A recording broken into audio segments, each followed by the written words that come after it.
आदम और हव्वा कौन थे? वे अनाथ नहीं थे, वे पुत्र और पुत्री थे। वे एक ऐसे पिता के साथ रहते थे जो उनसे प्रेम करता था और जिसने उनकी हर जरूरत के लिए प्रचुर मात्रा में प्रावधान किया था। उन्हें भोजन के लिए चिंता करने की जरूरत नहीं थी। बगीचा फलों से लदा था। उन्हें कपड़ों की चिंता करने की जरूरत नहीं थी। वे महिमा से ढके हुए थे। उन्हें भविष्य की चिंता करने की जरूरत नहीं थी। वे अपने पिता की उपस्थिति में रहते थे। वे बहुतायत की मानसिकता में जीते थे। लेकिन जिस क्षण उन्होंने परमेश्वर की आज्ञा तोड़ी, जिस क्षण उन्होंने उसकी भलाई पर संदेह किया, उस क्षण वे आत्मिक रूप से अनाथ हो गए। वे अपने पिता से छिप गए। वे अचानक अपनी नग्नता, अपनी कमी के प्रति सचेत हो गए और उस दिन से मानवता एक अनाथ की तरह जी रही है। एक अनाथ को क्या करना पड़ता है? एक अनाथ को अपने लिए सब कुछ खुद करना पड़ता है। उसे हर रोटी के टुकड़े के लिए लड़ना पड़ता है। वह किसी पर भरोसा नहीं कर सकता। उसे जमाखोरी करनी पड़ती है क्योंकि उसे नहीं पता कि अगला भोजन कहां से आएगा। वह हमेशा असुरक्षित, हमेशा भयभीत रहता है।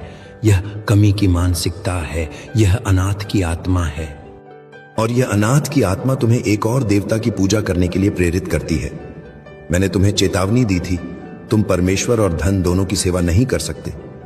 मैंने धन को मैमन कहा। मैमन केवल पैसा, नोट या सिक्के नहीं है। मैमन एक आत्मा है, एक झूठा देवता है।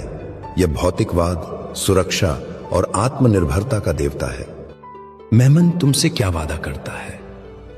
वह कहता है, अगर तुम्हारे पास पर्याप्त पैसा है तो तुम सुरक्षित हो। अगर तुम्हारे पास एक बड़ा घर और एक अच्छी कार है तो तुम्हारा मूल्य है। अगर तुम्हारा बैंक बैलेंस बड़ा है तो तुम्हें चिंता करने की जरूरत नहीं है।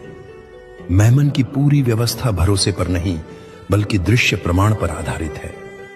और तुम में से कई लोग जो मेरा नाम लेते हैं रविवार को मेरी पूजा करते हैं, लेकिन सोमवार से शनिवार तक तुम मैमन के मंदिर में जीते और काम करते हो। तुम कहते हो कि तुम परमेश्वर पर भरोसा करते हो, लेकिन तुम अपने बैंक बैलेंस को देखकर शांति या चिंता महसूस करते हो। तुम कहते हो कि मैं तुम्हारा चरवाहा हूं, लेकिन तुम अपनी सेवानिवृत्ति योजना पर अधिक भरोसा करते हो। तुमने मैमन की पूजा को अपनी चिंता के माध्यम से, अपनी जमाखोरी के माध्यम से और अपनी तुलना की भावना के माध्यम से अपने जीवन में प्रवेश करने दिया है। तुम्हारे इस आधुनिक युग ने मैमन की पूजा के लिए एक नया शक्तिशाली उपकरण बनाया है, सोशल मीडिया।